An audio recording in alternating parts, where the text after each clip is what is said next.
आ जाओ आ जाओ।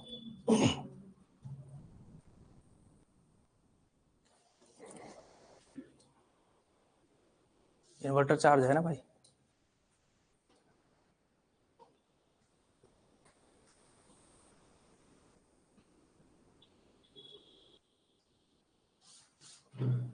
Good morning everyone. आवाज आ रही है भाई? या ऑनलाइन में सब एक बार बता दो जरा, आवाज आ रही है कि नहीं आ रही है? आवाज ठीक है? वीडियो अगर क्लियर आ रहा है तो फिर हम शुरू करेंगे।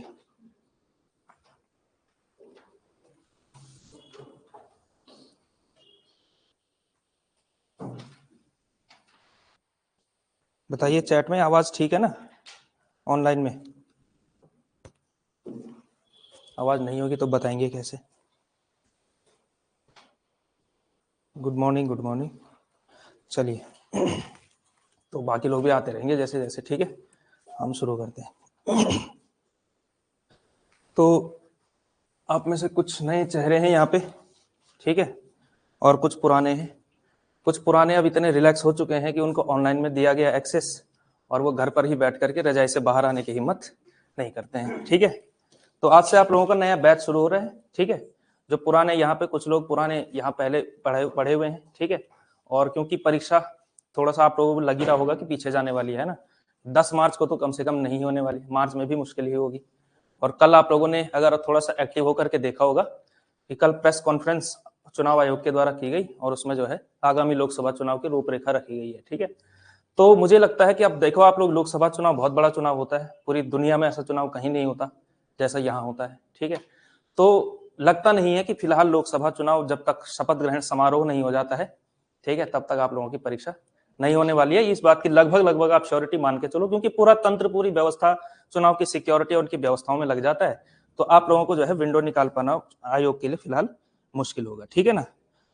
तो स्वागत है भाई आप लोगों का, जो भी नए विद्यार्थी हैं, और जो पुराने हैं उनका दोबारा से स्वागत है, ठीक है? वो दोबारा पढ़ लेंगे, क्या दिक्कत है, ठीक है? तो आज सिर्फ फिलहाल तो 2-3 दिन आप लोगों का डेमो होने वाला है, लेकिन डेमो होने वाला है इसका मतलब ये नहीं है कि ऐसे ही 2-3 दिन देख लिया, घूम फिर के आगे चले गए, ठीक है? सिलेबस ही ऑफिशियली शुरू कर दिया जाएगा, ठीक है ना? तो आप लोगों का सिलेबस, अगर आप लोगों ने एलटी का देखा होगा, सिलेबस अभी तक अपडेट तो नहीं किया है, लेकिन सिलेबस कोई ऐसा है नहीं जो पिछली बार 2021 में हुई थी ना परीक्षा, तो उस टाइम पे कोई ऐसा सिलेबस दिया नहीं था स्पेसिफिक कि आपको कहा जाए कि ये सिलेबस चेंज हो सकता है, क्योंकि 7 से 8 पॉइंट में पूरा का पूरा सिलेबस दिया हुआ था। और सिलेबस कैसे लिखा हुआ है? भक्तिकाल, ऐसा मध्यकाल है ना, आधुनिक काल, फिर हिंदी गद्य विधाएं, और कौन सी गद्य विधाएं, कौन सी रचनाएं हैं, कौन सी रचनाएं नहीं है, इस सब का कुछ भी मतलब स्पेसिफिक कुछ भी नहीं दिया हुआ है, ठीक है? तो अब आप लोगों के लिए क्या करना होगा, इसमें हमको क्या करना है, मतलब एक तरह से हम मतलब ये सिलेबस को इस तरह से समझेंगे कि आयोग आपसे अपेक्षा करता है कि ग्रेजुएशन के स्तर की हिंदी जो है आप लोगों को पूरी की पूरी ही आनी चाहिए, ठीक है? वो सिलेबस कोई बहुत स्पेसिफिक सिलेबस नहीं है। जैसे अगर आप लोगों ने लेक्चरर का सिलेबस दिया हुआ हो, देखा होगा, देखा है किसी ने लेक्चरर का सिलेबस? यूके पीएससी की साइट पे है, ठीक है? वो वाले कराते हैं, पीएससी कराती है उसको, लेक्चरर को, ठीक है?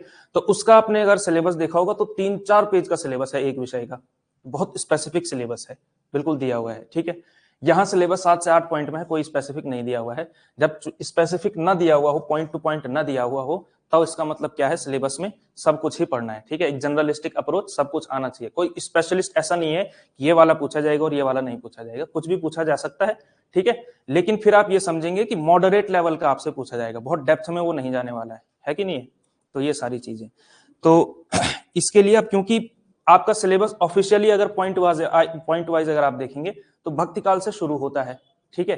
लेकिन भक्तिकाल को समझने के लिए जरूरी है कि आप आदिकाल को भी समझें, ठीक है? तो क्यों ना हम शुरुआत के मतलब 1-2 दिन लगेंगे भले ही आदिकाल में, लेकिन कम से कम भक्तिकाल और आगे के कालों के लिए हमारा कॉन्सेप्ट तो अच्छा हो, ठीक है? तो इस दृष्टि से हम लोग शुरू करने वाले हैं, आज आदिकाल से ही ऑफिशियली शुरू करेंगे, क्योंकि कई बार हो सकता है कि एक आध क्वेश्चन आपका छोटा मोटा आदिकाल से पूछ लिया जाए। फॉर एग्जाम्पल यही पूछ लिया, बीज वपन काल किसने कहा, है ना? तो किसने कहा? महावीर प्रसाद द्विवेदी, ठीक है? फैक्ट के आप किंग है कि नहीं है? अब फैक्ट आपसे पूछ लिया जाए तो आपसे फिर महान साहित्य का जो है ज्ञाता कोई नहीं है, ठीक है? कॉन्सेप्चुअली देखना पड़ेगा आप लोगों को कि कॉन्सेप्ट भी समझना है, ठीक है? तो आज हम लोग शुरू कर रहे हैं अपने उसकी ऑफिशियल शुरुआत, ठीक है? और टाइपिस्ट भैया अभी आए नहीं है, तो उनको अभी मैटर मिला नहीं है, तो मैटर तो मैं लेकर के आ रखा हूँ, जो आप लोगों को प्रिंटेड फॉर्म में मिलना है, ठीक है। ये है मैटर पूरा का पूरा। मैंने तो बहुत छोटा छोटा लिखा हुआ है, ये आपका जाएगा कम से कम 3 पेज में, ये पूरा का पूरा, ठीक है। आपको लग रहा होगा ये फर्रा लेके आ रखा है एक छोटा सा, इसमें क्या ही पढ़ा लिया जाएगा, लेकिन अगर आप देखेंगे तो ठीक ठाक पूरा का पूरा मैटर आएगा, पूरा आदिकाल जो है, ज्यादा नहीं, क्योंकि ज्यादा उससे सिलेबस आना भी नहीं है, तो 3 से 4 पेजेस में आपका पूरा का पूरा आदिकाल हम समेट लेंगे, ठीक है। तो आज हम शुरू करते हैं भाई आदिकाल से, ठीक है। इसकी शुरुआत क्या है, कैसे कैसे है, ठीक है। तो बताओ आप लोग, कोई जानता है कि आदिकाल की समय सीमा दरअसल मानी क्या जा सकती है? आप कहां से आदिकाल मानना चाहेंगे? अलग अलग विद्वान यहाँ पे बैठे हुए हैं। आपका नाम क्या है भैया? आनंद, ठीक है। आपका भैया? विनय, ठीक है ना। तो आनंद जी, आप जानते हैं कि क्या है समय सीमा लगभग? हाँ जी बताइए।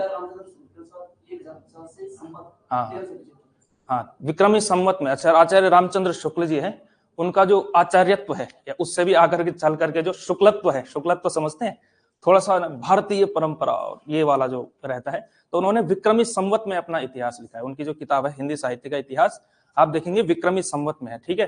तो अब तो थोड़ा बहुत आपको समझ हो ही गई होगी, वरना अगर कोई कंफ्यूजन ना रहे इसके लिए, ठीक है, तो विक्रमी संवत और ईसवी सन में थोड़ा सा ध्यान रखना, 57 वर्ष का अंतर होता है, ठीक है। तो ऑप्शन में ये चीज भी ध्यान रखनी है। तो इन्होंने कहा 1050 से 1375 विक्रमी संवत के आसपास जो है उसको माना जाता है, यानी शुक्ल जी के अनुसार। और द्विवेदी जी के अनुसार, कौन द्विवेदी जी? सोहनलाल द्विवेदी, हजारी प्रसाद द्विवेदी, है ना। तो हजारी प्रसाद द्विवेदी ने कब से कब तक माना? हाँ हाँ, ईस्वी में माना, तो किससे कब से कब तक माना?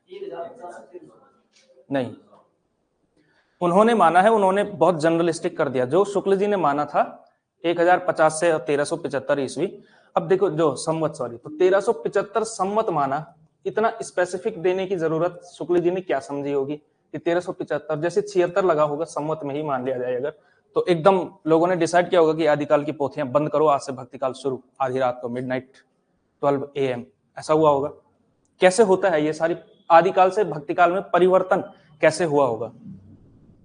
एक धीरे धीरे एक विकास क्रम में हुआ होगा ना, धीरे धीरे। देखो कोई भी चेंज आता है तो जो है क्या लगता है, करीब करीब कम से कम 50, 60, 70, 100 साल के क्रम में धीरे धीरे ही होता है परिवर्तन, ठीक है ना। तो मोटे तौर पर जो हजारी प्रसाद द्विवेदी जी ने मान रखा है वो ईस्वी सन में दिया 1000 ईस्वी से, उन्होंने कहा 1400 ईस्वी तक जो है हमको क्या मानना चाहिए, आदिकाल मानना चाहिए। ये सारी फैक्चुअल बातें हैं, ठीक है, ये हम बात करेंगे इस पर। अभी हमको क्या है कि थोड़ा सा समझना ही चाहिए। हाँ हाँ, ऑनलाइन वालों को भी मिलेगा, ऑनलाइन वाले चिंतित ना हो, ऑनलाइन वालों के लिए तो मतलब उसमें ही मिल जाएगा आपको, ऐप के ही अंदर जो है फोल्डर बना करके वो फाइल अपलोड कर दी जाएगी। ऑफलाइन वालों को कागज मिल जाएगा, ठीक है। तो आदिकाल में, चलो आदिकाल को समझने से पहले कुछ चीजें हमको समझनी चाहिए किसी भी उसके लिए, कि आदिकाल जो है, आदिकाल क्यों है, आदिकाल का साहित्य ऐसा है तो क्यों है, इसको भी थोड़ा सा समझना चाहिए। सबसे पहले तो यही चीजें समझनी पड़ती हैं। तो किसी भी साहित्य को समझने के लिए, हमने आपको कई बार बता रखा है पुराने विद्यार्थियों को, कि किसी भी साहित्य को समझने के लिए, क्योंकि साहित्य क्या है, कहा जाता है ना समाज का दर्पण है, ऐसा कुछ कहते हैं, है कि नहीं? हालांकि पत्रकारिता को भी कहते हैं, ठीक है। हाँ ये अच्छा, महावीर प्रसाद द्विवेदी का है, चलो ठीक है। तो उन्होंने कहा कि ये क्या है भाई, साहित्य क्या है, समाज का दर्पण है, ठीक है। तो अगर साहित्य को समझना है तो साहित्य को वो क्या कह रहे हैं, दर्पण है, इसका मतलब क्या है, वो एक तरह से इमेज को रिफ्लेक्ट करेगा, वो इमेज दिखाएगा। तो इमेज देखने के लिए जरूरी है कि पहले उसके इस पार क्या है वो चीज भी देखें, यानी कि साहित्य को समझने से पहले हम समाज को समझें उसका, ठीक है। तो शुरू के 5-10 मिनट में हम थोड़ा सा देखते हैं कि आदिकाल ऐसा है तो आदिकाल ऐसा क्यों है। जिस भी तरह का साहित्य आप लोगों ने देखो ना, सिद्धनाथ अपभ्रंश वगैरह, उस सब के आप लोग ज्ञाता हैं ही, ठीक है, कोई कहने की बात ही नहीं है। तो हम देखते हैं आदिकाल में कुछ चीजें सुनते हैं पहले, जैसे कि उस समय की राजनीतिक परिस्थितियां क्या थी, ठीक है। आदिकाल की परिस्थितियां ये देखते हैं, आदिकालीन परिस्थितियां, ठीक है। एकदम इमले की तरह नहीं लिखाया जाएगा इस बार आपको, ठीक है। तो राजनीतिक परिस्थितियां क्या क्या थी ये थोड़ा सा देखते हैं पहले। देखो राजनीतिक परिस्थितियों में अगर हम सबसे पहले ये देखेंगे, है? हाँ हाँ, वो वही सही बात। हाँ, तो जैसे इन्होंने कहा, ठीक है, कि देखो उसके लिए आपको आना पड़ेगा, जो देहरादून में है उसको यहाँ आना पड़ेगा, ठीक है। तो देहरादून में होने मात्र से कुछ नहीं होता है, बहुत सारे लोग हैं जो देहरादून में ही है और घर पे पढ़ रहे हैं, ठीक है। तो यहाँ आने में पता नहीं क्या कुछ कष्ट होगा शायद, है ना, सुबह सुबह कौन आए। तो राजनीतिक परिस्थितियों में जैसे संदीप जी कह रहे हैं कि था क्या इससे पहले एक, याद देखेंगे अगर किसी ने इतिहास में थोड़ा सा देखा होगा, शायद यही साल है 647 ईस्वी, 647 ईस्वी, है ना, हर्षवर्धन की मृत्यु इस साल हुई थी। हर्षवर्धन का नाम सुना है आप लोगों ने? महान राजा जो कि दानवीर था, और हर्ष का नाम ना, दानवीर हर्ष का नाम सबने सुना है। तो उसकी गाथाएं जो है, बाणभट्ट नाम का एक कवि था, उसने खूब जो है इसका बखान किया है। कितना सच किया है, कितना गलत किया है, ये बात की बात होती है। ठीक है, जैसे आचार्य रामचंद्र शुक्ल ने आदिकाल को क्या कहा? वीर गाथा काल कहा। ठीक है, एक और आलोचक थे जिन्होंने वीर से संबंधित कहा, उन्होंने वीर काल कहा। वो आचार्य कौन थे? विश्वनाथ प्रसाद मिश्र। ठीक है ना, उनका काम देखेंगे अगर आप भविष्य में आगे अच्छी पढ़ाई करें, आप बड़े स्तर की करें, तो उनका काम जो असली है वो रीतिकाल पे, विश्वनाथ प्रसाद मिश्र का। तो आप देखो, तो शुक्ल जी ने क्या नाम दिया? वीर गाथा काल नाम दे रखा है। ठीक है, और वीर गाथा काल नाम दे रखा है, वीर काल नाम नहीं दे रखा है। क्यों दे रखा है ऐसा वीर गाथा काल? क्योंकि उनके अनुसार क्या है, वीरों की गाथाएं ज्यादा हैं, वीरता की भले हो ना हो लेकिन गाथाएं उनकी खूब हैं, चाहे सच्ची हो चाहे झूठी हो। ये उनका मंतव्य था उसके पीछे, वीर गाथा काल कहने के पीछे। चलो वो भी आएंगे हम उस पर। ठीक है, तो राजनीतिक परिस्थितियों में हर्षवर्धन की मृत्यु हो चुकी है। हर्षवर्धन की मृत्यु हो गई तो इसका मतलब क्या है? कोई केंद्रीय शासन नहीं है। केंद्रीय शासन मतलब कोई बड़ी सत्ता नहीं है जिसके अधीन सारे के सारे छोटे छोटे राज्य रह सकें, ऐसा नहीं हो सका है। ठीक है, तो केंद्रीय सत्ता इसमें नहीं है, केंद्रीय सत्ता नहीं। अब केंद्रीय सत्ता नहीं होता है तो क्या होता है? क्या होता है? हाँ हाँ, थोड़ा सा क्या होता है, जब केंद्रीय सत्ता नहीं रह जाती है तो क्या रहता है, छोटे छोटे जो राज्य होते हैं वो आपस में जो है मतलब अराजक हो जाते हैं, आपस में ही लड़ना शुरू कर देते हैं। ठीक है, तो छोटे छोटे, हाँ बैठो बैठो, तो क्या हुआ है, छोटे छोटे राज्य बन चुके हैं। अब छोटे छोटे राज्य बने हैं तो छोटे छोटे राज्य जो है आपस में लड़ना शुरू हो चुके हैं। ठीक है, और लड़ते क्यों हैं छोटे छोटे? इस टाइम पे राज्य जो है, युद्ध किस चीज के लिए होता रहा होगा? जमीन के लिए। और क्या हो सकता है? क्या ऐसा कारण हो सकता है कि हमें देश की रक्षा करनी है? इस तरह की बातें आदिकाल में आपको देखने को नहीं मिलती है। ठीक है, अगर आप लोगों को ये लगता है कभी मतलब कि जो पृथ्वीराज चौहान और मोहम्मद गौरी का युद्ध था वो अगर हिंदू मुसलमान का युद्ध था, अगर आपको ये लग रहा है तो आपने हिस्ट्री को ठीक से पढ़ा नहीं है। ठीक है, आपका मूल्यांकन गलत है। ठीक है, क्योंकि उस समय जो युद्ध चलते थे वो किस चीज के लिए चलते थे? भाई मेरा जो राज्य है, फॉर एग्जाम्पल मैं, आपको कौन है चलिए संदीप जी जैसे देहरादून राज्य के जो है राजा हैं, शासक हैं। ठीक है ना, अब देहरादून राज्य के शासक हैं संदीप जी, वो चाहते हैं कि चक्राता राज्य जो है मैं हथिया लूं। ठीक है, और वहां की महारानी है बीना जी, है ना। तो अब क्या है कि इन दोनों के बीच क्या होगा? युद्ध होगा, है ना, छोटा छोटा युद्ध होगा। और अगर पूरा भारतवर्ष यहाँ पर केंद्रीय सत्ता होती, ठीक है, अच्छा अभी आप ये समझो कि उत्तराखंड और उत्तर प्रदेश जो है मतभेद भी होते होंगे पानी पे, इस पे, संसाधन वगैरह पे, तो लड़ते क्यों नहीं है? इन दोनों के बीच युद्ध क्यों नहीं होता? क्योंकि केंद्र में कौन बैठी हुई है? सत्ता बैठी हुई है ना, तो उसको वही है केंद्रीय सत्ता। खैर ये तो सोशल कॉन्ट्रैक्ट है, ये बात अलग है। अच्छा, कई बार हो भी जाती है लड़ाई। अगर आप लोगों ने, एक नदी है कावेरी नदी, ठीक है ना, तो कावेरी नदी का अगर आप लोगों ने विवाद सुना होगा तो दो राज्य जो है आमने सामने आते हैं। उसमें कौन कौन से राज्य हैं वो? एक तमिलनाडु, और उसी के बगल में जो ऐसे में राज्य है कर्नाटक, जिसकी राजधानी क्या है? बेंगलोर है। तो इन दोनों राज्यों के बीच बड़ी खतरनाक युद्ध जो है हुए। युद्ध मतलब आजादी के बाद वाली लड़ाइयां, मतलब आपस में जो है बॉर्डर पर जो है इधर के लोग उधर के लोगों को जो है पत्थर पत्थर मार दिया, ऐसा कुछ कर दिया, बवाल बहुत होता था क्योंकि कावेरी नदी का जो जल विवाद उसकी वजह से। हालांकि वो चीज अलग है। तो यहाँ पे क्या होता था, छोटे छोटे राज्य एक दूसरे के लिए लड़ रहे हैं। अच्छा, कुछ काम नहीं भी है तो आदिकाल के दौरान एक प्रवृत्ति बड़ी प्रसिद्ध होती थी कि जाकी कन्या सुंदर देखी तापे जाए धरी तलवार। इसका मतलब क्या है कि जिसकी कन्या बड़ी हो गई, जिस राजा की जो है कन्या यानी कि पुत्री बड़ी हो गई, थोड़ा सा भी किशोर अवस्था में यहाँ पहुंच गई, तो क्या है, युद्ध कर दो, उस पर चढ़ाई कर दो, है ना। कि जो है क्या करेंगे, प्रेम के लिए लड़ेंगे, एक जंग मोहब्बत के नाम, है ना, इस तरह से जो चलता है। हाँ, अभी देखो ना आप लोग, अभी कैसे आप जब आधुनिक काल आएगा तो आपको साहित्य जो है असली समझ में आएगा कि ऐसा क्यों था। तो समझ में आ रहा है ना परिस्थितियां कैसी कैसी तरह से। तो फिर क्या है, लिखा कैसे जाएगा? जो साहित्य आएगा इसकी प्रवृत्ति में, इसकी वजह से छोटा छोटा राज्य है, युद्ध हो रहा है, तो एक तो क्या आएगा, वीरता वाला वर्णन आएगा, ठीक है ना। एक आएगी आपकी वीरता वाले वर्णन की, वीर गाथाओं के काल जो है लिखे जाएंगे। महान राजा यहाँ गए, उन्होंने जो है क्या किया कि दिल्ली से चलना शुरू हुए थे, है ना, दिल्ली से चलना शुरू हुए और क्या किया कि बीच में मेरठ में उनका सिर कट गया था, लेकिन उस बिना सिर के ही जो है वो देहरादून तक आप पहुंचे। इतने महान राजा, और इस तरह की वीर गाथा ही ऐसी ही है। ठीक है, आप महाराणा प्रताप का जो वाला सुना होगा आपने कि राणा प्रताप ने यहां से जो है उसके सिर से मारना शुरू किया और घोड़ा सहित पूरा चीर दिया, 2 हिस्से कर दिया। ठीक है, ये क्या है? अतिशयोक्ति अलंकार है। ये जो वर्णन आता है ये श्याम नारायण पांडे का एक खंड काव्य है, हल्दी घाटी। ठीक है ना, द्विवेदी युग में आप पढ़ेंगे, राष्ट्रीय सांस्कृतिक धारा के कवि, जैसे उत्तर छायावाद में भी आप उनको देख सकते हैं। तो वीरता का काव्य है। और दूसरा आपको बताया कि जाकी कन्या सुंदर देखी, तापे जाए धरी तलवार, तो श्रृंगार भी है ही। ठीक है, तो इस तरह के तो वीरता और श्रृंगार जो है 2 चीजें आपको आदिकाल में देखने को मिलती है। ठीक, अच्छा, इसमें आदिकाल में और रीतिकाल में यही एक फर्क है। ठीक है, कि आदिकाल में जो है कोई केंद्रीय सत्ता नहीं है। ठीक है, तो आपस में सब लड़ रहे हैं। रीतिकाल आप लोग देखेंगे, रीतिकाल की समय सीमा क्या है? 1650 से, हाँ मतलब इसी लगभग मान सकते हैं, यानी कि मोटे तौर पे कह सकते हैं 17वीं सदी से 19वीं सदी के बीच तक, है ना। फिर तो 1870 के आसपास, 1868 में नहीं, 1850 में भारतेंदु हरिश्चंद्र का जन्म हो जाता है। 16 वर्ष की उम्र में उन्होंने अपनी, नहीं 18 वर्ष की उम्र में उन्होंने अपनी पहली पत्रिका निकाली थी, कवि वचन सुधा। और फिर वहां से भारतेंदु युग शुरू है। वो किसमें? 68 में ना, हाँ 68 तो 68 का है, कुछ और काम है, 68 का ना। ठीक है, तो उस टाइम पे वो जब शुरू हो जाएगा। तो रीतिकाल में क्या है? रीतिकाल में केंद्रीय सत्ता है। सत्ता किसकी है? मुगलों की सत्ता है। रीतिकाल जब शुरू हुआ तो पीक उस समय पे क्या हुआ था? अकबर का शासन समाप्त हुआ 1605 ईस्वी में। 1605 ही इतिहास के ज्ञाता बताएंगे। ठीक है, 1605 ईस्वी में जो है अकबर की मृत्यु होती है, और वहां पर फिर क्या होता है? जहांगीर का शासन स्थापित हुआ। और इतिहास में मैंने तो हाँ वही तो कह रहा हूँ, मृत्यु हो जाती है 1605 में, वही तो कह रहा हूँ।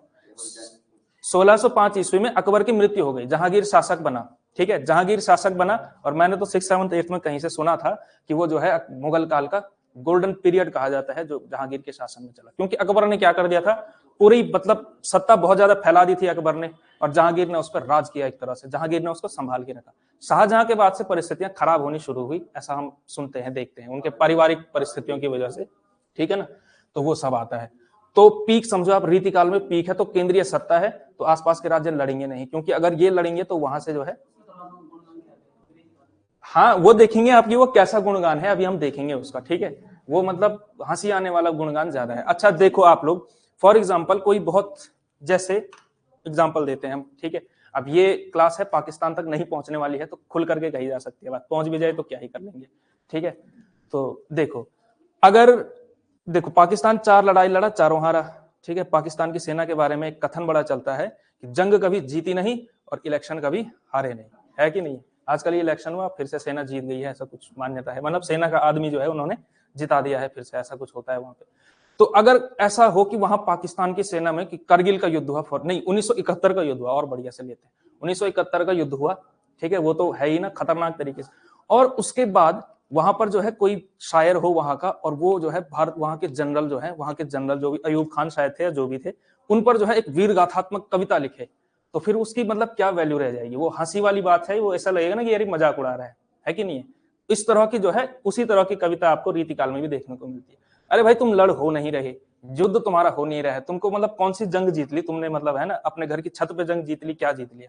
तो इस तरह की कविता आपको रीतिकाल में मिलती है। रीतिकाल में जो वीर गाथात्मक कविता है, यानी कि जो वीरों की कविता आपको रीतिकाल में देखने को मिलती है, वो 2 लोगों की ही अच्छी है। 2 लोगों की मतलब 2 राजाओं की ही, मतलब आप कह सकते हैं कि हाँ इनकी वीरता थोड़ा सा जस्टिफाई होती है। ये बात शुक्ल जी ने भी कही। एक तो है आपके भूषण के थे वो दोनों, एक तो थे आपके सोलंकी राजा रुद्र। ठीक है, वो भी जो है मुगलों के खिलाफ लड़े, उस समय पर औरंगजेब आ चुका था। और दूसरे थे छत्रपति शिवाजी महाराज। अब छत्रपति शिवाजी महाराज पे जिसने कविता लिखी है भूषण ने, ठीक है ना, तो उसकी कविता जस्टिफाई होती है भाई कि हाँ जंग लड़ा है, ठीक ठाक टक्कर दे दी है ना, तो वो जो गाथाएं आती हैं तो वो जस्टिफाई होता है फिर भी, है ना। अब फॉर एग्जाम्पल कोई राजपुताने का जो ठीक ठाक, मतलब जिनके पारिवारिक संबंध स्थापित हो चुके हैं मुगलों से, और कोई दिक्कत नहीं है, वो अगर वीरता का वर्णन वहां हो जाए तो हंसी ज्यादा आती है ना। तो उस तरह तो रीतिकाल का जो है वर्णन उस तरह का है। तो यहाँ वाली बात है। तो राजनीतिक परिस्थितियां हैं और वो जो है आपस में लड़ रहे हैं, इसके अलावा कोई काम नहीं है, आपस में छोटा मोटा युद्ध लड़ते हैं, और साथ में कवि को भी लेकर के जाते हैं कि देखो अगर मैं एक तीर चलाऊंगा तो ऐसा कहना कि बस वर्षा कर दी गई, है ना। ऐसा ही होता था। पृथ्वीराज चौहान जो आपका चंद्रवरदाई जो कवि हैं, जो पहले महाकवि माने जाते हैं हिंदी के, तो उनका ऐसा ही है। वो क्या करते थे, पृथ्वीराज चौहान के साथ जंग में गए। अच्छा योद्धा भी है, और जो है मतलब मतलब कैसे वो करते रहे होंगे, मतलब शॉर्ट नोट्स बनाते थे, क्या करते थे, घर आके फिर कविता लिखते थे, इतना याद कैसे रहता था। ठीक है, तो इस तरह की कविता थी, मतलब है ना। तो आप समझ सकते हैं कि मिलाया जुलाया, थोड़ा सच थोड़ा झूठ जो भी है, तो वीर गाथात्मक काव्य वो था। तो राजनीतिक परिस्थितियां तो ये थी भाई। समाज उस समय पे क्या कर रहा था, सामाजिक परिस्थितियां ज्यादा महत्वपूर्ण होती हैं, क्योंकि जो ज्यादातर साहित्य है वो का समाज से एसोसिएट होता है। सामाजिक परिस्थितियों में आप ये देखेंगे कि यहां के बाद 647 हर्षवर्धन की मृत्यु के बाद जो इतिहासकारों की मान्यता है कि 8वीं सदी के बाद एक शब्द सुना है आप लोगों ने, कोई सोशियोलॉजी का, पॉलिटिकल साइंस का, हिस्ट्री का, किसी भी स्ट्रीम का व्यक्ति है तो उसने ये शब्द सुना है, सामंतवाद। क्या होता है सामंत और सामंतवाद क्या होता है? संदीप जी रोकेंगे आप 1 मिनट, आपको ठीक ठाक जानकारी है तो अन्य लोगों को भी आप मौका देंगे, ठीक है ना। हाँ, तो बताएंगे, आप बताएंगे, बबीता जी आप बताइए। सामंतवाद शब्द सुना है? अच्छा, किसने सुना है? हाथ खड़ा करो। केवल सुना है, कोई बात नहीं, कहीं भी सुना हो, चाहे टीवी सीरियल में सुना हो, सबने सुना है, ठीक है, अभी तो सुन ही लिया। सामंत होता क्या है, चलो ये बताओ। सामंतवाद अपने आप में समझ में आ जाएगा। सामंत क्या होता है? किसके अधीन, किसके अधीन कार्य? आपके अधीन कोई सामंत है वर्तमान में? हाँ जी, हाँ, राजाओं के अधीन काम। देखो सामंत शब्द जो होता है ना, सामंत का मतलब आप सिर्फ एक ही चीज समझें कि एक तो है भाई राजा, ठीक है, हायरार्की में दूसरी तरफ आती है प्रजा, प्रजा कहेंगे या फिर किसान कह सकते हैं, दूसरा वर्ग है ना। पहले क्या होता था, हर्षवर्धन से पहले टैक्सेशन की व्यवस्था बिल्कुल अलग थी, टैक्स लेने की परंपरा जो है बिल्कुल अलग थी, कि राजा के ही जो है, यानी कि जो दरबार में ही जो लोग हैं, राजा का अपना डिपार्टमेंट जो होता था, वो डिपार्टमेंट यानी कि कह सकते हैं कि राजा डायरेक्ट इन्वॉल्व होता था किसानों से टैक्स लेने में, कर लेने में। बाद में यहाँ पे क्या हुआ, छोटे छोटे राज्य आए, उन्होंने कहा कौन करे बीच में, तो एक मिडिल मैन रख लिया जाए, मिडिल मैन यानी बीच का ऐसा बिचौलिया रख लिया जाए, है कि नहीं है। तो मिडिल मैन रख लिया गया, तो राजा और किसान के बीच जो मिडिल मैन था उसको कहा गया सामंत, कहा जाता था उसको, ठीक है। सामंत जो है बहुत लंबे समय तक सामंतवाद चला है। अगर हम ये कहें कि वर्तमान समय में भी बहुत सारे सामंत हैं जो काम करते हैं, तो जो है गलत नहीं होगा, भले ही उनका जो है रूप बदलता रहता है, लेकिन सामंत जो है मिडिल मैन रहता ही रहता है। ये मिडिल मैन क्या करता था, सामंत वो नहीं है जो मेहनत करेगा, जो जिसकी अपनी जमीन होगी, वो नहीं है सामंत कहेंगे। या फिर इन्होंने जो है, जो उन्होंने शुरू की थी जमींदारी प्रथा, किसने शुरू की थी? अंग्रेजों ने। इन्होंने भी मिडिल मैन रखना शुरू किया अपना।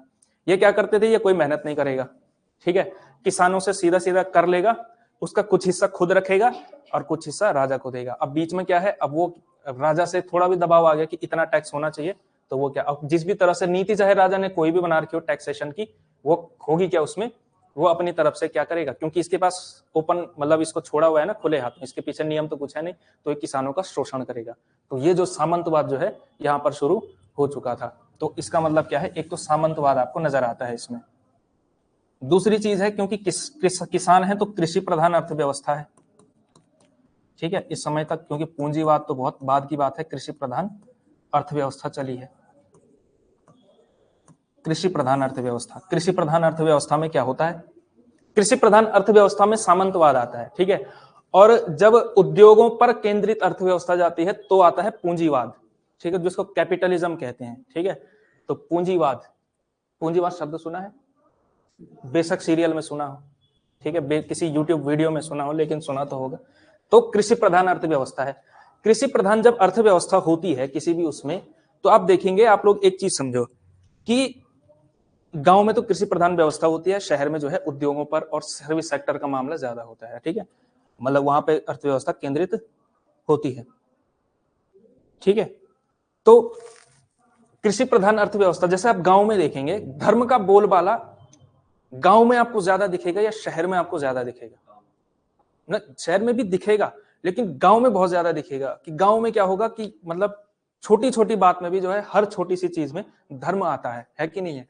और कृषि प्रधान अर्थव्यवस्था है, तो इसका मतलब क्या है, धार्मिक जो है ठीक ठाक लोग होने वाले हैं। अब धार्मिक हैं तो ये धार्मिक किस स्तर के धार्मिक हैं, क्या बहुत आध्यात्मिक हैं, क्या एकदम उपनिषदों पे चर्चा चलती है, ज्ञान की चर्चा चलती है, या फिर आडंबर, तंत्र मंत्र, इस तरह की चीजें ज्यादा चलती है? ज्यादा चीजें इस तरह से चलती है ना। जैसे गांव में होता है कि भैंस ने 2 दिन दूध नहीं दिया तो क्या हो गया, इस पे कुछ जो है लग गया है, और फिर जो है तांत्रिक महोदय के पास लेकर के जाया जाता है, उनको कहा जाता है वो ताऊ जी के पास जो है आप क्या करो, जो वो पत्थर वाला नमक होता है वो लेकर के, तो नमक जो है मंत्र लगाया जाता है, ये सब होता है ना।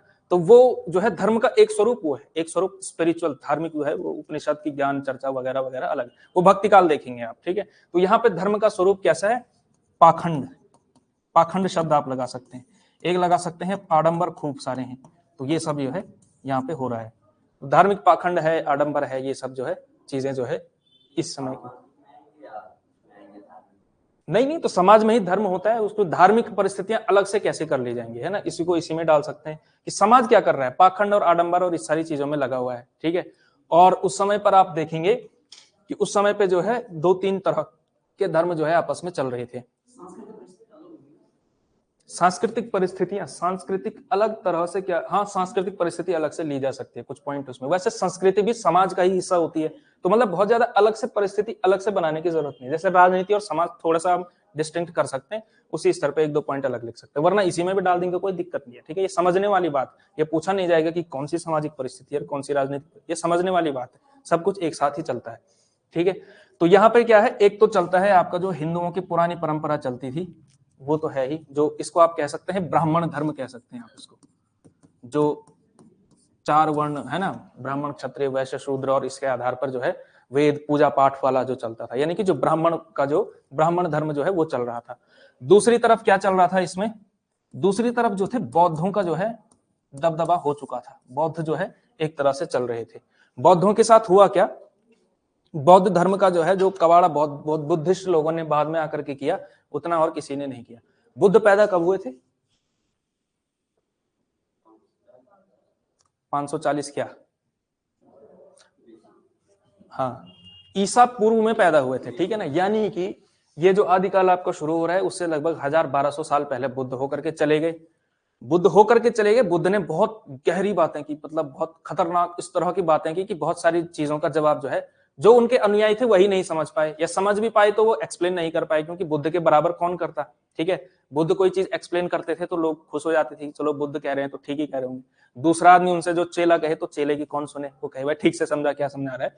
तो उसके बाद धीरे धीरे क्या होता है, धर्म विकृत होना जो है शुरू हो जाता है। धर्म विकृत हो गया तो बौद्धों ने जो है मामला गड़बड़ कर दिया उस तरह से, ठीक है। तो बौद्ध धर्म वो रहा नहीं जो हुआ करता था। तो इनका भी पाखंड जो है ठीक ठाक आपको दिखता है। जो सिद्ध लोग हैं वो सिद्ध लोग जो है बहुत मतलब महात्मा, बहुत ऐसे सिद्ध लोग नहीं है, वो दरअसल क्या है, मतलब ये धर्म के आड़ में जो है खूब आडंबरवादी, खूब पाखंडवादी ठीक ठाक है, ठीक है। अच्छा, बौद्ध धर्म के साथ गौतम बुद्ध के साथ जो है 2-3 घटनाएं बड़ी, मतलब कह सकते हैं आप लोग, इस धर्म के साथ बौद्ध धर्म जो दर्शन था अपने आप में ये बहुत शानदार दर्शन था, लेकिन क्या हुआ, परिस्थितियों ने जो है इनको जो है बहुत, कह सकते हैं आप कि बड़े दुर्भाग्य की बात है कि ये जो है खराब होना शुरू हुआ, क्योंकि आगे आने वाले लोगों ने ही क्या कर दिया, बौद्ध धर्म को गड़बड़ कर दिया उसके मामले को, ठीक है। जैसे सबसे ज्यादा ईश्वर को अगर किसी ने खारिज किया तो बुद्ध ने किया। बुद्ध नास्तिक थे, ये बात समझें आप लोग, बुद्ध ने कभी ईश्वर को माना ही नहीं, बुद्ध के अनुसार क्या है, ईश्वर होता ही नहीं है, ठीक है। बुद्ध जो है नास्तिक है, ठीक है। और वर्तमान समय में क्या कर दिया गया है, भगवान विष्णु के 10 अवतार, 9वें अवतार गौतम बुद्ध। तो भगवान बुद्ध जो है, बुद्ध ही खुद भगवान हो गए, जब उन्होंने जो है ईश्वर को जिसने खारिज किया वही खुद ईश्वर हो गया। दूसरी चीज क्या हुई, उन्होंने मूर्ति पूजा का खूब खंडन किया कि क्या मूर्ति बना करके पूजते रहते हो।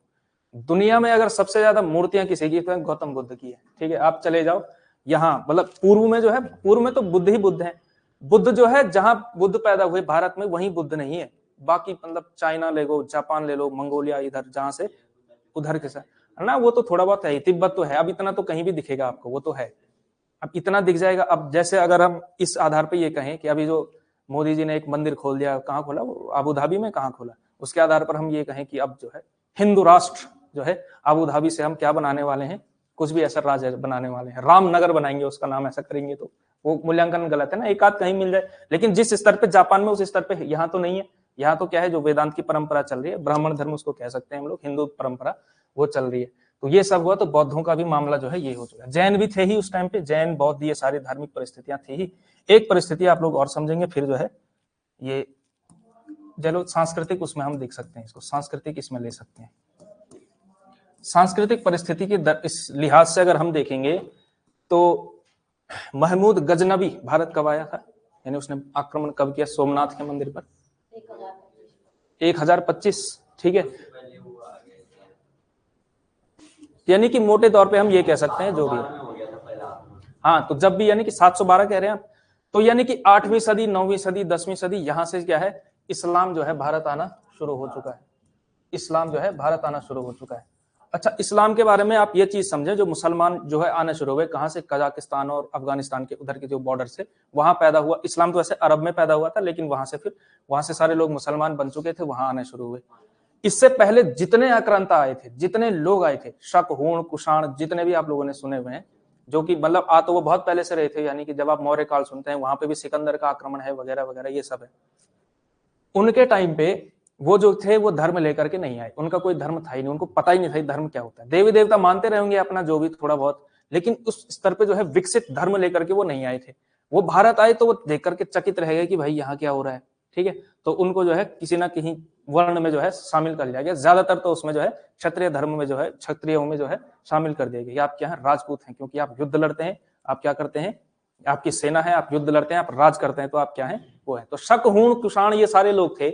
जिस तरह से आपको मिल जाएगा, फॉर एग्जाम्पल हो सकता है आपको जो है मिल जाए कहीं का, हो सकता है मुगलों के जो है आपको वो मिल जाते हैं, वंशज मिल जाते हैं। हूणों के और कुषाणों के वंशज आपको क्यों नहीं मिलते? क्योंकि वो क्या हो गए, राजपूत हो गए, कुछ ना कुछ उन्होंने सरनेम ले लिया, तोमर, चौहान वगैरह वगैरह, या कुछ ना कुछ जो है कहीं ना कहीं उनको फिट कर दिया गया है, ठीक है। तो वो क्या है, इस तरह से आते हैं। इस्लाम जो था वो जो है अपना धर्म लेकर के आया। तो जैसे ही ब्राह्मण लोग, पंडित जी लोग पहुंचे कि आपका जो है वर्ण ये वाला है, उन्होंने कहा कि भागो यहाँ से, हमारा धर्म जो है इस तरह से चलता है, ठीक है। तो ये क्या थे, इस्लाम जो है लेकर के आ गया। इसका मतलब क्या है, इस्लाम और हिंदू ये तो जो है संस्कृतियां एक दूसरे के सामने आमने सामने होकर के खड़ी हो चुकी हैं, एक दूसरे के सामने आ चुकी हैं। अच्छा, जो भी अब जैसे अब यहाँ क्लास का ही ले लो, ठीक है। अब जैसे आप लोगों को अभी जो आप पहली बार मिल रहे हैं, जैसे आप अलग बैठे हुए हैं, ये भैया अलग बैठे हुए हैं, वो पीछे अलग बैठी हुई है, आपका नाम आरती है ना? हाँ, अभी याद आ रहा है मुझे। तो ये अलग अलग बैठे हुए हैं, तो अब जो है फॉर एग्जांपल आप सब लोग क्या है, अलग अलग संस्कृतियां अपने आप में है, ठीक है। तो अभी आप में क्या है, अपरिचय का भाव है, ये कौन, ये भी आ रखा है, ये कहाँ से होगा, ऐसा कुछ भाव आता है कि नहीं है? ठीक है। अभी ग्रुप में बैठे हुए हैं आप दोनों जो है, 3-4 दिन हो गए, आप लोगों ने अभी तक जो है संस्कृति का घुल मिल नहीं हो पाया है, दो संस्कृतियां मिल नहीं पाई है। भक्ति काल तक आते आते ये इस्लाम हिंदू जो है दोनों संस्कृतियां मिलनी शुरू होंगी आपको, ठीक है, कबीर में दिखेगा। तो अभी ऐसा ही होता है, जब शुरू में दो संस्कृतियां आती हैं, तो दो अलग अलग परिस्थितियां आती हैं, तो फिर जो है मिलान आपको नहीं दिखेगा, ठीक है। धीरे धीरे जो है वो परिचय, जो अपरिचय का भाव है वो टूटता है, ठीक है। ब्रेकिंग द आइस कहते हैं ना उसको, जो है बीच की जो है वो दीवारें टूटना, फिर परिचय बनता है, फिर जो है एक दूसरे को जानते हैं, और फिर हो सकता है आप में से कोई जो है आप एक जो है यादगार जीवन भर के लिए जो है कोई आप जो है दोस्त बना करके लेके जाए, ठीक है। तो ये है, ये हो सकता है। तो इस्लाम और हिंदू में परिस्थितियों में भी यही हो रहा था। आदिकाल में जो है बहुत ज्यादा परिचय का भाव नहीं था, ठीक है। तो ये सब हो रहा था। भक्ति काल में आप देखेंगे कि इस्लाम और जो हिंदू, ये दो संस्कृतियां हैं, वो जो है थोड़ा परिचय प्राप्त कर चुके हैं और एक दूसरे में घुलना मिलना शुरू हो चुके हैं, ठीक है ना। तो सांस्कृतिक परिस्थितियों में ये देखेंगे आप। दर्शन में आप क्या देख सकते हैं, कुछ और परिस्थितियों में आप क्या लिख सकते हैं? चलो, ज्ञान विज्ञान तो नहीं, लेकिन ज्ञान की दुनिया में क्या क्या हो रहा था। शंकराचार्य का जन्म कब हुआ? 9वीं सदी, ऐसा कुछ कह सकते, 8वीं 9वीं 10वीं सदी, जब यानी आदिकाली में हुआ, तो शंकराचार्य पैदा हो चुके थे। तो शंकराचार्य आए तो उन्होंने क्या दिया, अद्वैत वेदांत दिया, है ना। उसके अलावा एक और आचार्य पैदा हुए, रामानुजाचार्य पैदा हुए दक्षिण भारत में, और वो लेकर के आए, वो क्या लेकर के आए, विशिष्टाद्वैतवाद लेकर के आए, ठीक है। तो भक्तिकालीन दर्शन में जब आप लोग देखेंगे तो एक तो आया अद्वैतवाद, है ना। तो ये भक्ति काल में पनपा, लेकिन यहीं से आप जो है परिस्थितियां देखनी शुरू कर चुके हैं, यहाँ पनप बनना शुरू हो चुका है। पहले दर्शन बनेगा, उसके बाद वो अप्लाई होना शुरू होगा ना। कैसा होगा कि कार्ल मार्क्स ने जो है किताब लिखी, जब भी लिखी, और जो है उसके अगले ही दिन से सीधा हिंसक क्रांति शुरू, थोड़े धीरे धीरे वो जाएगा, जनता में जाएगा, और उस टाइम तो लिटरेसी बहुत ही ज्यादा कम है। तो यहाँ पे क्या होगा, ये दर्शन जब समाज में फैलेगा तो धीरे धीरे फैलेगा, ठीक है। आधुनिक काल के जो दर्शन, जैसे अस्तित्ववाद, मनोविश्लेषणवाद, किताब लिखी 10-15 साल के अंदर आपको उसका जो है प्रभाव दिखना शुरू हो जाएगा। लेकिन यहाँ पे क्या है, ये वाले दर्शन आपको धीरे धीरे आते हुए दिखे। तो अद्वैतवाद और वैष्णव वेदांत जो है ये शुरू हो चुके हैं। वैष्णव वेदांत, अद्वैतवाद और वैष्णव वेदांत, ये दो दर्शन आपके जनरली शुरू हो चुके हैं, ठीक है ना। तो ये सब जो है जनरली जो है ये आप देख सकते हैं आदिकाल में ये सब हो रहा था, ठीक है। समझ गए? ठीक है। कितना हुआ टाइम? 8:41 हो गया है।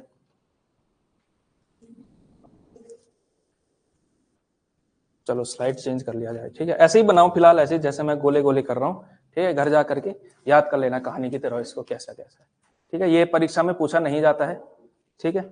लेकिन समझने के लिए जरूरी है। हो सकता है, मैंने पहले भी कहा है, एक आध क्वेश्चन जब कॉन्सेप्ट किसी को पता होते हैं तो एक दो क्वेश्चन जो है कॉन्सेप्ट की वजह से भी तुक्के ठीक हो जाते हैं। जब गट फीलिंग आपको आए, मैं पहले से कहता हूं हमेशा कि कोई क्वेश्चन हो, फॉर एग्जांपल कोई भी एक प्रश्न है और उसके 4 विकल्प दिए हुए हैं और आपका जो है अंदर से आ रहा है कि यही होना चाहिए, जबरदस्ती नहीं निकालना है कि अकड़ बकड़ के फिर कह रहे हो अंदर से आ रहा है, तो ऐसा वाला नहीं।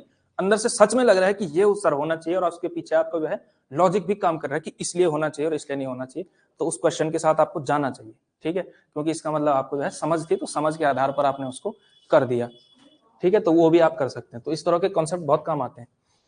अब आते हैं हम लोग आदिकालीन साहित्य पे। परिस्थितियां तो देख ली, यानी कि इमेज को हमने देख ली, अब जो है दर्पण जो है देखना है। आदिकालीन साहित्य, आदिकालीन साहित्य कैसा था? आदिकालीन साहित्य दो ही प्रकार का है ज्यादातर, अगर आप देखेंगे इसमें कि या तो वो हुआ है दरबार में लिखा गया, ठीक है, या तो वो मठ मंदिरों में लिखा गया। मंदिरों में तो नहीं, मठों में ही लिखा गया। बौद्ध विहारों में, जैन वगैरह, शायद जैनों के तो मंदिर होते हैं, तो कह सकते हैं मठ मंदिरों में लिखा गया। दो ही तरह से लिखा गया, छोटा मोटा थोड़ा बहुत आगे लिखा गया, मतलब जनता के बीच एक दो वो फेमस हो गए, वरना जो है प्रवृत्ति के रूप में, यानी कि मात्रा के रूप में अगर आप देखेंगे तो ज्यादातर दरबारी साहित्य है, और दूसरा क्या है आपका, दूसरे उस तरह का साहित्य है। कौन सा वाला? मठों वाला साहित्य, जो धार्मिक प्रचारार्थ लिखा हुआ था। तो एक लिख सकते हैं आप लोग धार्मिक साहित्य।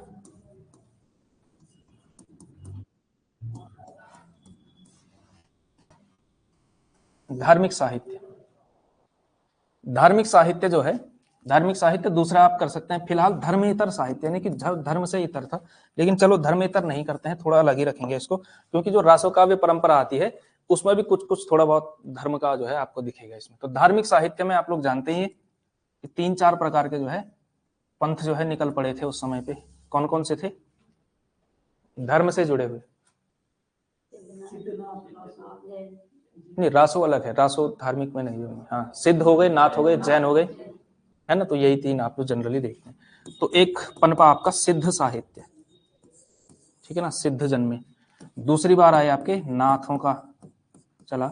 तीसरा जो चला वो चला आपका जैन साहित्य चला, ठीक है ना, सिद्ध नाथ और जैन साहित्य। वैसे कुछ लोग मानते हैं कि एक और जो है शैव साहित्य भी चला, जिसमें जो है नाथ को भी उनमें इंक्लूड कर लेते हैं, लेकिन जैन, ये 3 जनरली आप लोग 3 ही प्रकार के देखेंगे हम, ठीक है, परीक्षा की दृष्टि से यही महत्वपूर्ण है, तो यही हम लोग देखने वाले हैं। ठीक है, ये सब धार्मिक साहित्य से इतर एक और परंपरा आप देखेंगे, रासो साहित्य। रासो ही लिखते हैं केवल, चलो रासो काव्य परंपरा, ठीक है।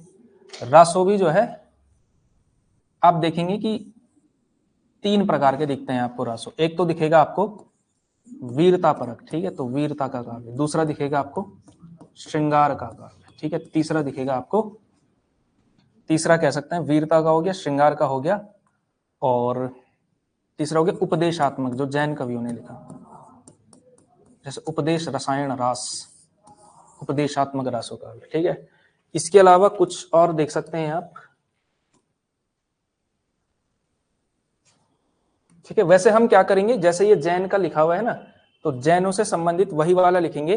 जैसे जो जैन में है उसको आप देखेंगे कि कुछ कुछ जनरली देखेंगे आप कि अपभ्रंश की कविता में डाला जाएगा, आपका नोट्स में जो आएगा जैन जो कविताएं हैं उनको आप अपभ्रंश में देख, जैसे स्वयंभू, पुष्पदंत, ये सारे लोग जैन कवि हैं, ठीक है। जैन उसमें हम देख रहे हैं, धार्मिक भी है, और जो अगर आप कविता की उससे देखेंगे एकेडमिक रूप से, अगर उसमें देखेंगे तो आप उसको अपभ्रंश कविता में हम नोट्स में इंक्लूड करेंगे। तो कंफ्यूज मत करना कि सर अपभ्रंश में यह कहां से आ गया, ठीक है।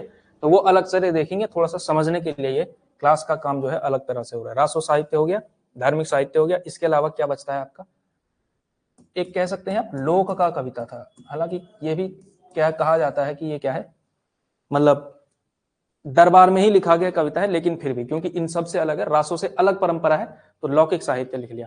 एक चौथा चल सकता है जिसको हम कह सकते हैं गद्य। 2-3 रचनाएं हैं केवल और केवल, बहुत ज्यादा नहीं है, तो गद्य साहित्य इस समय पे चल रहा था। इस इतनी सारी जो है इसको, हाँ, अलवार नईनार वो सब दक्षिण भारत में चला है, तो वो भी परिस्थितियों में देख सकते हैं आप, ठीक है, मतलब आदिकाल की परिस्थितियों में पूरा का पूरा वही देख सकते हैं। लेकिन हमने क्योंकि यहाँ पढ़ना है, तो अलवार और नईनारों का जब प्रभाव भारत में आना शुरू होगा तब तक आप देखेंगे कि आदिकाल अपने अंतिम दौर में है, भक्ति काल शुरू हो ही रहा है। हाँ, 13वीं 14वीं सदी है। तो मिक्स होना शुरू होगा आपका, मिक्स होना शुरू होगा, ठीक है। नाथ से ही, जैसे देखो सिद्ध से ही नाथ साहित्य नाथ पंथ निकला है, सिद्धों का जो था वहीं से नाथ पंथ निकला, नाथ पंथ से ही आपको जो है वो दिखेगा, संत काव्य परंपरा दिखेगी भक्ति काल में, ठीक है। और ये जो रिसर्च दी है, ये रिसर्च दी है आचार्य हजारी प्रसाद द्विवेदी ने। जब साहित्य इतिहास की परंपरा आप लोग देखेंगे, जब पुराने विद्यार्थियों ने पढ़ा होगा, तो उसमें जो हजारी प्रसाद द्विवेदी थे, उन्होंने परंपरा को खूब महत्व दिया, ठीक है। एक क्वेश्चन अगर मैं आप लोगों से पूछूं, नए विद्यार्थियों से ही पूछ रहा हूं फिलहाल, ठीक है, तो जो आचार्य रामचंद्र शुक्ल हैं, उनका जो लेखन की पद्धति है, यानी कि जो उन्होंने इतिहास लिखा, वो कौन सी पद्धति पर लिखा? विधेयवादी, ठीक है। क्या होता है विधेयवादी? देखो परीक्षा में आप उत्तीर्ण हो जाएंगे, कोई दिक्कत नहीं है, ठीक है। विधेयवादी पूछा जाएगा तो आ ही जाएगा आपको, ठीक है, टिक करके आ जाएंगे आप, ठीक है, और बहुत बढ़िया से जो है खुश होकर के आ जाएंगे। लेकिन विधेयवाद होता क्या है? ये सबसे नई आधुनिक पद्धति जिसमें जो परंपरा इतिहास है उसको नहीं, मतलब ऐसा एक तिथि के अनुसार। रुक जाओ, देखो बीए वाला आंसर नहीं देना है यहाँ पे, ठीक है। अगर मैं बीए का मतलब बीए वाले जो आपने टीचर में जो है ये उत्तर लिखा होता, विधेयवाद पूछा जाता है, वैसे तो पूछा ही नहीं जाता है बीए में, ठीक है। बीए जो है कैसा होता है आप लोगों को भी पता है। तो बीए में जो है अगर ये दिया जाता विधेयवाद में, अगर आप ये लिखते तो 5 में से 2 नंबर मिल ही जाते, ठीक है। यहाँ पे वो चीज नहीं चलेगी, गप नहीं चलेगी। कौन है जो सॉलिड तरीके से बता सकता है एक वाक्य में? कोई नहीं। विधेयवाद है क्या दरअसल, इसमें करते क्या है विधेयवाद में?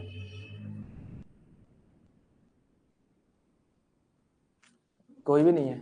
अब देखो ऑनलाइन से क्या पता उत्तर आए तब तक, क्योंकि जरा लेट लोड होता है।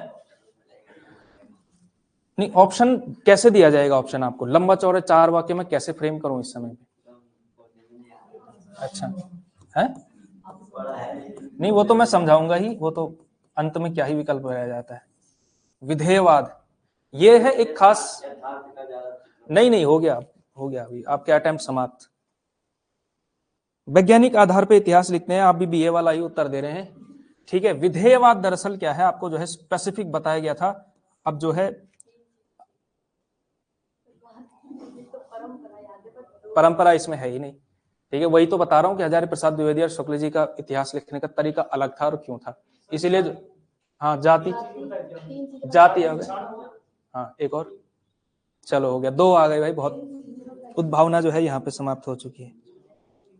रुक जाओ अभी आप, मैं बता दूंगा आपको। मैं कुछ कह रहा था यहाँ पे, कुछ बहुत महत्वपूर्ण चीज कह रहा था मैं, आपने भुला दिया वो। तो 3 चीजें हैं, चलो जाति हो गया, वातावरण हो गया और क्षण हो गया। जाति, वातावरण और क्षण, ये बताया गया था, एकदम तरीके से बताया गया था, ठीक है। तो क्या करना है, घर जा करके पुराने विद्यार्थियों, ऑनलाइन वालों ऑफलाइन वालों सब मिल करके घर पे जाना, ठीक है, और जो है हड़प्पा सभ्यता की तरफ खुदाई करना अपने नोट्स की, ठीक है। आपको अभिलेख मिलेगा वहां पे गढ़ा हुआ, और तब आपको जो है इतिहास में आप थीसिस लिखना कि जो है विधेयवाद जो है पढ़ाया जाता था।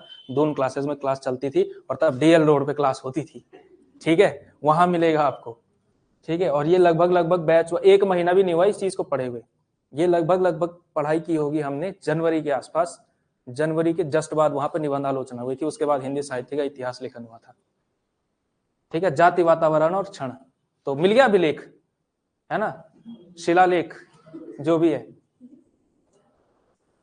या फिर जो गुफा की आकृतियों को क्या कहते हैं, जो पुराना जो है, अच्छा गुहालेख भी कहते हैं, या फिर पुरातात्विक स्रोत जो होते हैं, जैसे हड़प्पा सभ्यता की लिपि है, ठीक है, लेकिन वो पढ़ी नहीं जा सकी है, तो इस तरह का भी कुछ मिल जाता है।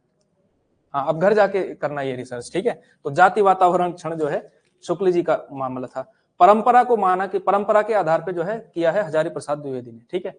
देखो शुक्ल जी ने जो इतिहास लिखा, थोड़ा सा अभी समझ लो, बाकी आएगा टॉपिक तो ठीक ठाक तरीके से समझ लेंगे, ठीक है। और फिर आप बीए वाला उत्तर नहीं देंगे, ठीक है, तब आप एमए वाला उत्तर देंगे, ठीक है, अच्छे एमए वाला उत्तर देंगे, ठीक है। जाति का मतलब क्या है, उन्होंने शुक्ल जी ने कहा, शुक्ल जी का फंडा सेम था। विधेयवाद जो है इन्होंने उद्भावना नहीं किया, नहीं इनका मौलिक दर्शन नहीं था, खुद ही इस चीज को डेवलप नहीं। ये विधेयवाद दरअसल एक विद्वान हुआ तेन नाम का, तेन भी कहते हैं और तोय भी कहते हैं इसको, ठीक है।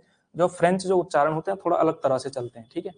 ये एक विद्वान था, इसने विधेयवाद की पद्धति जो है अपनाई इतिहास लेखन में। उसने कहा हाँ कोई बात नहीं, फोन अटेंड करना जरूरी है, ठीक है। तो विधेयवाद जो है, इसमें होता क्या था, वो देखते थे कि भाई साहित्य, शुक्ल जी ने कहा हम 3 तरह से देखेंगे जो साहित्य है।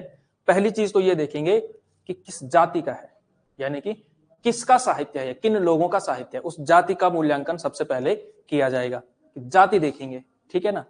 दूसरा देखेंगे कि वातावरण, यानी कि उस समय परिस्थितियां क्या थी, ठीक है, कि परिस्थितियां उस समय पे क्या क्या हो रहा था, यानी कि वो जाति दरअसल कर क्या रही थी।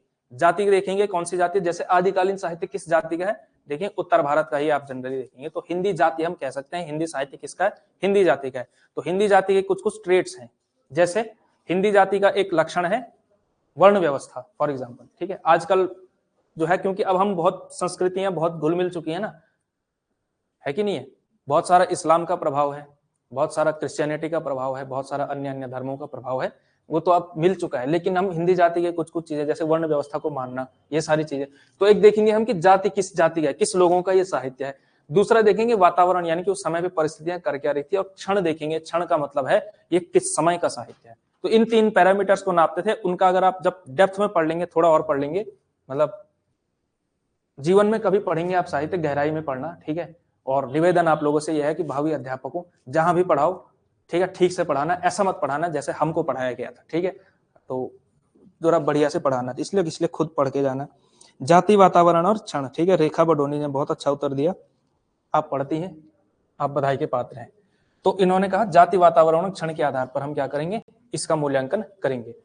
हजारी प्रसाद द्विवेदी ने जो है इसको तो किया ही किया, ऐसा नहीं कह सकते हजारी प्रसाद द्विवेदी ने जो है इनकी सारी मतलब स्थापनाओं को खारिज किया, लेकिन जहां कमी रह गई थी, ठीक है, जैसे अभी हम देखेंगे कि आदिकाल का जो नाम रखा शुक्ल जी ने वीर गाथा काल, वो गलत है, और वो गलत क्यों है, ठीक है।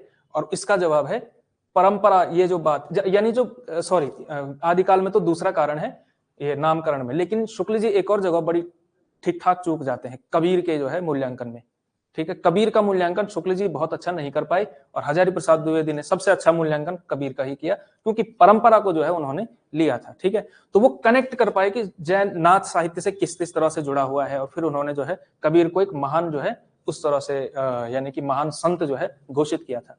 और शुक्ल जी कहते हैं कि भाषा बहुत अनगढ़ होने के बावजूद भी, भाषा बहुत ज्यादा परिष्कृत न होने के बावजूद भी क्या है, कबीर में प्रतिभा बहुत प्रखर है, इसमें संदेह नहीं है, ठीक है। तो मैंने पहले भी ये वाली बात बता रखी है कि शुक्ल जी कबीर की तारीफ करते भी हैं, तो भी इस डिस्क्लेमर के साथ कि भाषा बहुत परिष्कृत और परिमार्जित नहीं है, तब भी टैलेंटेड आदमी है, इसमें कोई शक नहीं है, ऐसा इस तरह से जो है तारीफ की है। तो कबीर का मूल्यांकन ऐसा है। और उन्होंने क्या कहा है, और हजारी प्रसाद द्विवेदी ने क्या है, उसी भाषा पे जिस पे शुक्ल जी कह रहे हैं कि परिष्कृत नहीं है, उसी पे कह रहे हैं कि ये क्या है, वाणी के डिक्टेटर हैं, ठीक है। ये क्या करते हैं, वाणी को, जो भाषा को है, डिक्टेट कर देते हैं, जिस तरह से चाहे उस तरह से जो है भाषा, जो ये कहना चाहते हैं भाषा वो कह देती है, कोई रुकावट पैदा नहीं होती है। तो हजारी प्रसाद द्विवेदी का मूल्यांकन इस तरह का चलता है, ठीक है। तो ये सब चल रहा था, हम कहां से कहां आ गए हैं, ठीक है। विषयांतर बहुत ज्यादा हो रहा है आज, क्यों हो रहा होगा ऐसा, विषयांतर समझते हैं आप लोग क्या होता है? विषयांतर, एक शब्द और आ गया, विषयांतर मतलब विषय बदल जाना, ठीक है, जो जिस पे बात चल रही थी उससे अलग होकर के चल जाना। खैर ये भी इंक्लूसिवनेस जरूरी है ही। तो ये सब जो है परिस्थितियां उस समय पर थी, ये सब चल रहा था। तो ये सारे साहित्य जो है आपको दिखते हैं। अच्छा, एक आध सिद्धों के नाम बताओ जरा आप लोग। सरहपा और हाँ, और शबरपा है ना। जो सबसे प्रसिद्ध आदमी है वो तो आपके सरहपा है, ठीक है। नंबर 2 पे आप मूल्यांकन करेंगे शबरपा का, ठीक है। शबरपा ने जो है चर्यापद लिखे हुए हैं, चर्यापद, ठीक है। और इन्होंने क्या लिखा है, इनका जो इन्होंने लिखा नहीं है, उनका जो है संकलन कर दिया। फिर वो संकलन किया है शायद दोहा कोश का, जहां तक मुझे याद आ रहा है। हाँ हाँ, प्रबोध चंद बागची ने किया था। हाँ अच्छा, नाथ साहित्य का किया है पीताम्बर दत्त बड़फाल जी ने, ठीक है ना। ये थोड़ा मैं मुझे लगा, हाँ, प्रबोध चंद बागची ने जो है दोहा कोश नाम शायद उन्होंने ही रखा, दोहा का उन्होंने नाम नहीं रखा था सरहपा के, मैं दोहा कोश लिख रहा हूँ ऐसा कुछ। हाँ हाँ, दोहा, हाँ बहुत सारे लोगों ने संपादन किया, जैसे कबीर की रचनाओं का संपादन टाइम टू टाइम होता ही रहा है ना। जैसे सबसे पहले कबीर की रचनाओं का संकलन किया था कबीर ग्रंथावली नाम से श्याम सुंदर दास ने, ठीक है। उसके बाद जो है नंबर 2 पर आते हैं, शायद जहां तक मुझे याद आ रहा है, हजारी प्रसाद द्विवेदी की भी एक किताब आती है कबीर नाम से, लेकिन वो कबीर की आलोचना ज्यादा है, यानी कबीर पर समीक्षा ज्यादा है, वो कबीर की रचनाओं का वो नहीं है। वैसे सबसे पहला संकलन जो किया था वो बीजक नाम से किया था। किसने किया था? धर्मदास ने। कब किया था? यहाँ के गाड़ी जो है 4-5 बार क्वेश्चन पूछा गया था। हाँ, आप दोनों ने मिलकर जवाब दिया था 1464 ईस्वी में, ठीक है। 1400 उन्होंने कहा था, 64 उन्होंने कहा था, याद आ गया मुझे, ठीक है। तो ये सब तो सिद्धों में वो आते हैं। नाथों में आप लोग जानते हैं गोरखनाथ है कि नहीं है? हाँ, ये सारे लोग, ठीक है। तो ये सारे लोग आते हैं नाथ परंपरा में। जैन में कौन कौन आते हैं? जैन, इनकी जो है परंपरा सबसे लंबी है, सबसे ज्यादा जैन कवि आप देखेंगे। अपभ्रंश जो साहित्य जो लिखा उन्होंने, वो जो है जैन में आता है।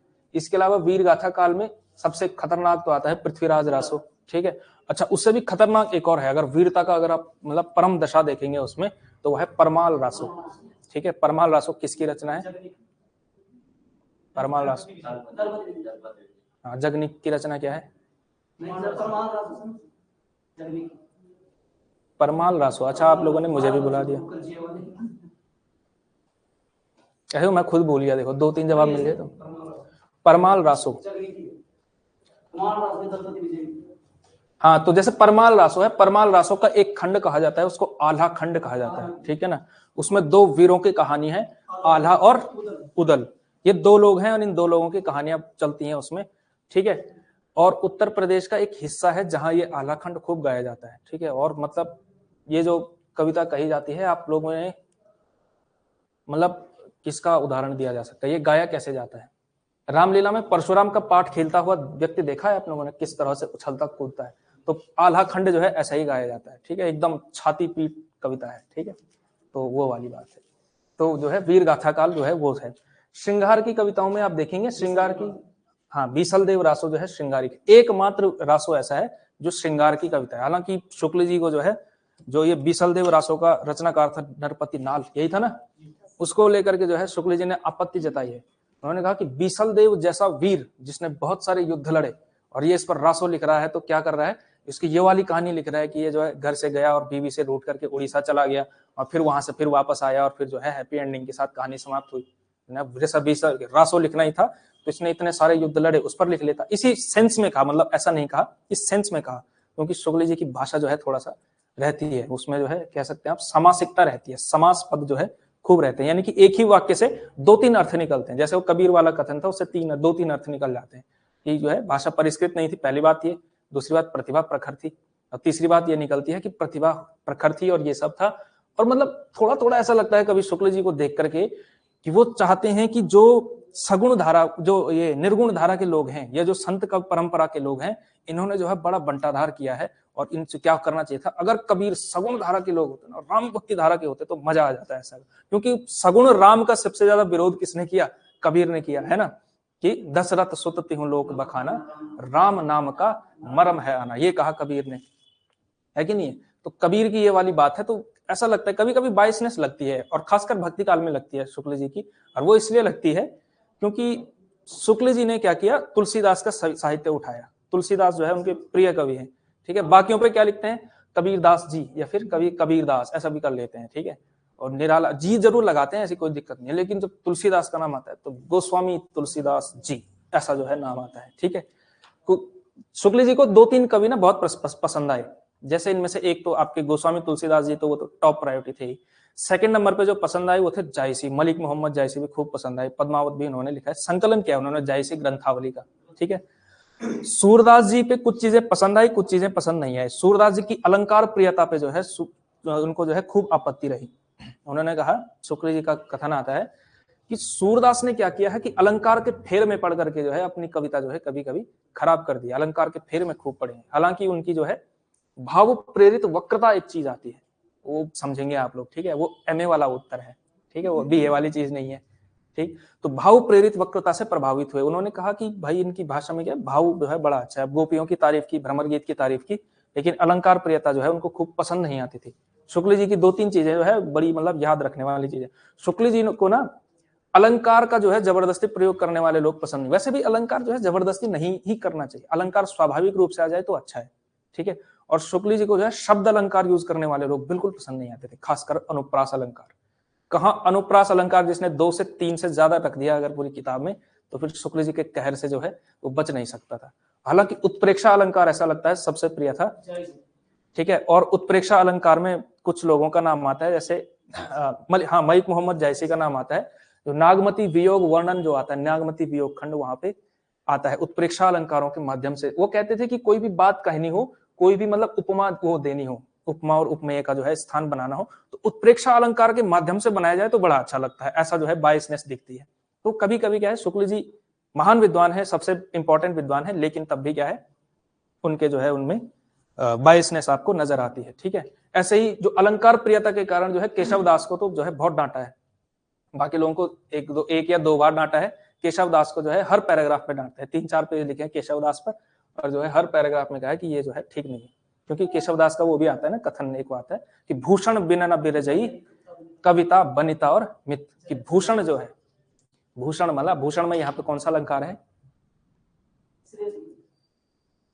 बताओ भाई? भूषण बिनु न बिरजई कविता बनिता मित। हाँ श्लेष अलंकार होगा, और कैसे होगा, क्यों होगा?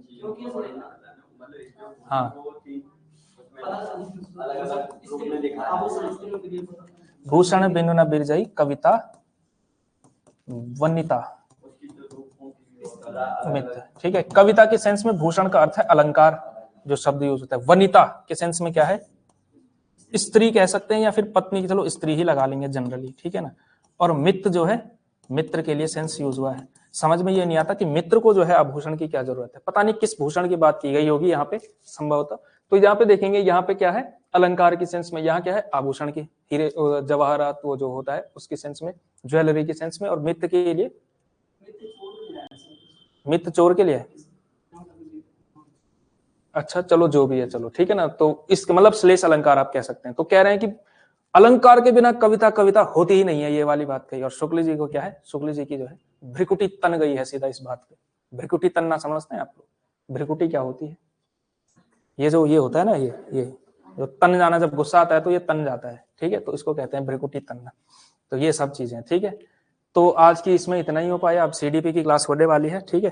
कल से हम लोग क्या करेंगे, धार्मिक साहित्य कल आपका ठीक ठाक हो जाएगा, जैन का थोड़ा सा रह जाएगा, कुछ रासो का भी लिखेंगे।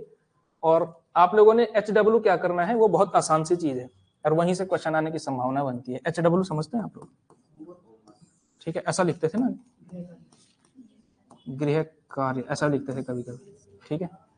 तो पहले मैं एक प्राइवेट स्कूल में पढ़ता था, तो वहां ऐसा लिखते थे, ऐसा लिखते थे। फिर विद्या मंदिर में उन्होंने पूरा लिखो, ठीक है, तो पूरा लिखवाया जाता था। फिर वहां पे ऐसा, विद्या मंदिर वालों का थोड़ा सा अलग रहता है, चाहते हैं कि दुनिया से अलग चले हम, एक समानांतर रेखा बनाई जाए, वहां पे अलग तरीके से जो है हम पढ़े। जगनिक कह रहे हैं, जगनिक की है ना, ठीक है भाई, ठीक है, ठीक है। हाँ, तो एक तो आपने याद करना है कि आदिकाल, वैसे नोट्स मिल जाएंगे इसके, कोई दिक्कत नहीं है, वैसे आप लोगों के पास है ही, कहने की बात ही नहीं है। आदिकाल का नामकरण किया और किस किस ने क्या क्या किया, ये थोड़ा सा हमने समझना है, ठीक है। आदिकाल के नामकरण के संबंधित में, ठीक है, ये याद करके आ जाना किसने क्या कहा। वैसे तो पता है ही आप लोगों को, कहने की बात ही नहीं है। ये वाला HW आप लोगों ने करके आना है। बाकी हम कल से सिद्धनाथ थोड़ा ये कर लेंगे, और शनिवार को आखिरी क्लास आदिकाल आपका समाप्त हो जाएगा, ठीक है। चलो फिर।